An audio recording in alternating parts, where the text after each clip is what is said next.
Welcome to This Explainer. Look, today we're putting on our historical detective hats to deconstruct one of the most pivotal and, frankly, most misunderstood eras in all of Islamic history, the Great Fitna. We're not just going to sit here and recount dates or memorize old battles. No, we're doing something much more important. We are stepping completely away from traditional sanctification. We're stripping back the myths to look at the raw psychological and social realities, like tribalism, that really drove these events. We're approaching this whole thing with the objective, critical eye of an enlightened researcher. Let's dive in. So, here's the massive question we have to answer. How did a divine message of peace, a community famously described as being perfectly united in one trench, suddenly fracture into violent, armed conflict? And even more importantly for us, why does this exact same pattern continue to tear apart our modern world today? To figure this out, we have to look past those heavily filtered traditional narratives. We need to examine the very human, psychological flaws that popped up at the exact moment the direct supervision of divine revelation was lifted. To guide us from historical shock to real intellectual liberation, we're going to follow the critical methodology of the great Arab thinker Ali Mohammed Al-Shurafa Al-Hammadi, founder of the International Message of Peace Foundation. We'll be hitting 5 core areas: the human nature of the companions, the hidden dangers of sanctification, the absolute power of pure monotheism, how to use the Quran as our ultimate scale, and finally, how to liberate our consciousness today. Okay, Section 1, Deconstructing the Fitna and the Humanness of the Companions.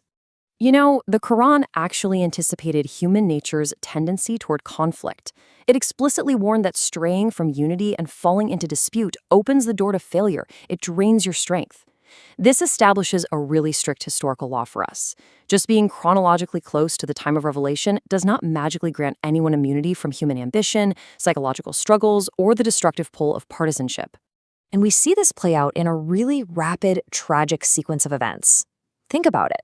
We start with a society perfectly regulated by divine revelation. But literally the moment that direct prophetic presence is gone, the destructive force of tribalism and the sheer human desire for power immediately bubble up at the Saqifa meeting.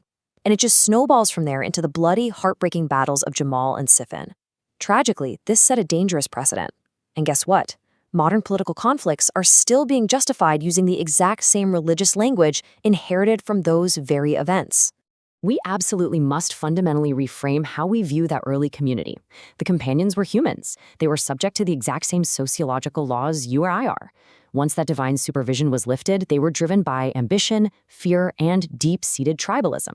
We have to break out of the trap of rigid traditionalism that tells us we aren't allowed to question the past. Because honestly, it's only by viewing these historical figures objectively as humans, rather than these mythological and fallible icons, that we can actually analyze the Great Fitna rationally and learn from their mistakes. Moving right along to Section 2, the danger of sanctification and intermediaries. As the great thinker Al-Shurafa Al-Hammadi brilliantly identifies, sanctification is a deeply dangerous psychological tendency. It's basically our innate human desire to elevate other humans into intermediaries between us and God. Why do we do this? Well, we want false reassurance. We want an easy, comfortable path to salvation that lets us escape our own individual accountability. This fatal flaw in religious history directly undermines the core, liberating message of the Islamic faith. To counter this totally natural human tendency, the Quran is incredibly strict about boundaries. It firmly establishes the prophet purely as a faithful human messenger, a man who receives revelation. That's it. He is not a divine intermediary. He's not an independent source of holiness that rivals the Creator. The text firmly, permanently closes the door on the deification of human beings, protecting the absolute purity of the message. So you can really see a stark contrast in how we approach faith here. On one side, the true Quranic approach demands a direct, unmediated relationship with the Creator. Absolutely no gatekeepers allowed. But on the other side, traditional, historical narratives heavily promote dependency on human symbols.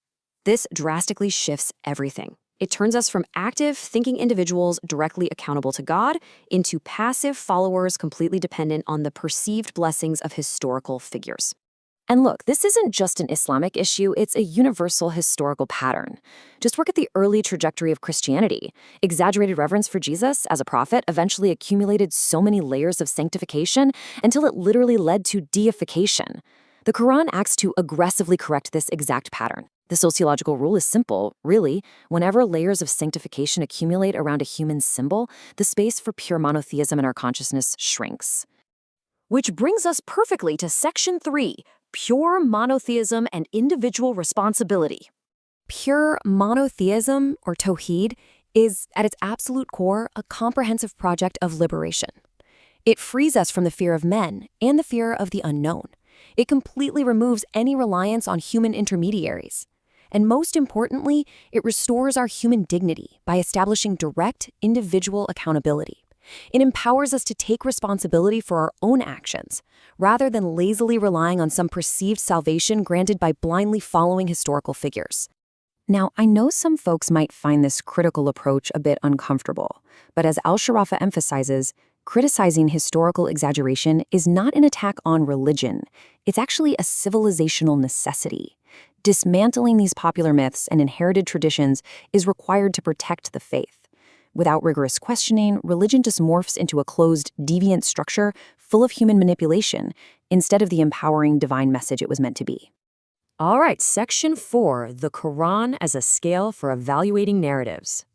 In the ongoing battle for our consciousness, we are constantly bombarded with contradictory texts, traditions, and historical narratives, often called riwayat. To navigate this absolute maze, we have to use the Quranic scale as our ultimate divine benchmark. What does that mean?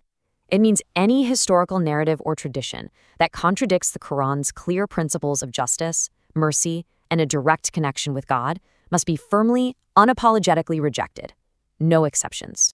The outcomes of these two competing methodologies are literally night and day. Relying on the infallible Quranic scale builds an independent, rational, thinking individual, which fosters a society built on ethics and mutual respect. But relying on those contradictory, fabricated historical narratives, many of which, by the way, were politically motivated to serve specific ancient dynasties, that just fosters fear, blind dependency, and ultimately deeply entrenched sectarian conflict. And here is exactly why this matters to you and me right now, today. The fragility of awareness in the past is actively breeding the political conflicts of our present. The absence of this precise Quranic scale and our stubborn reliance on conflicting human texts is exactly what justifies the sectarian and political fragmentation we suffer from right now. We are quite literally paying the price today for the unexamined narratives of yesterday. Finally, Section 5, Liberating Consciousness for Societal Renaissance. Let's talk solutions.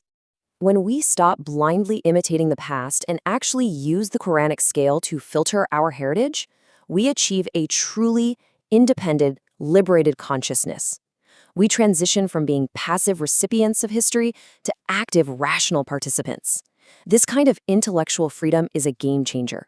It allows us to end endless ideological conflicts, completely wipe out blind following, and finally focus our collective energy on true civilization building and social justice. So, to the youth out there seeking the truth and trying to navigate this incredibly complex modern world, here is your practical path to freedom. Step 1. Subject absolutely every inherited narrative to the Quranic scale. Step 2. Fiercely reject any text that promotes division, tribalism, or sectarianism. And Step 3. Reclaim your independent intellectual agency. Understand your faith directly, using your own mind, without relying on any human intermediaries whatsoever. The societal impact of making this shift is undeniable. A society that anchors itself in the rational, ethical Quranic scale naturally achieves balance, security, and true civilization. Conversely, a society that remains trapped in following human symbols and inherited narratives, well, that society is doomed to breed ongoing conflict, fear, and intellectual dependency. The contrast couldn't be clearer. So I leave you with this monumental choice. Will we remain prisoners of inherited human history, blindly repeating the tragedies, tribalism, and sectarianism of the Great Fitna? Or will we boldly follow the critical methodology championed by thinkers like Ali Al-Shurafa, use the ultimate Quranic scale to free our minds, protect pure monotheism, and forge a unified path forward? Think about it. It's time to reclaim our minds. Thank you so much for joining me on this explainer, and I'll catch you in the next one. مؤسسة رسالة السلام العالمية، رسالة إنسانية لعالم أكثر سلاماً.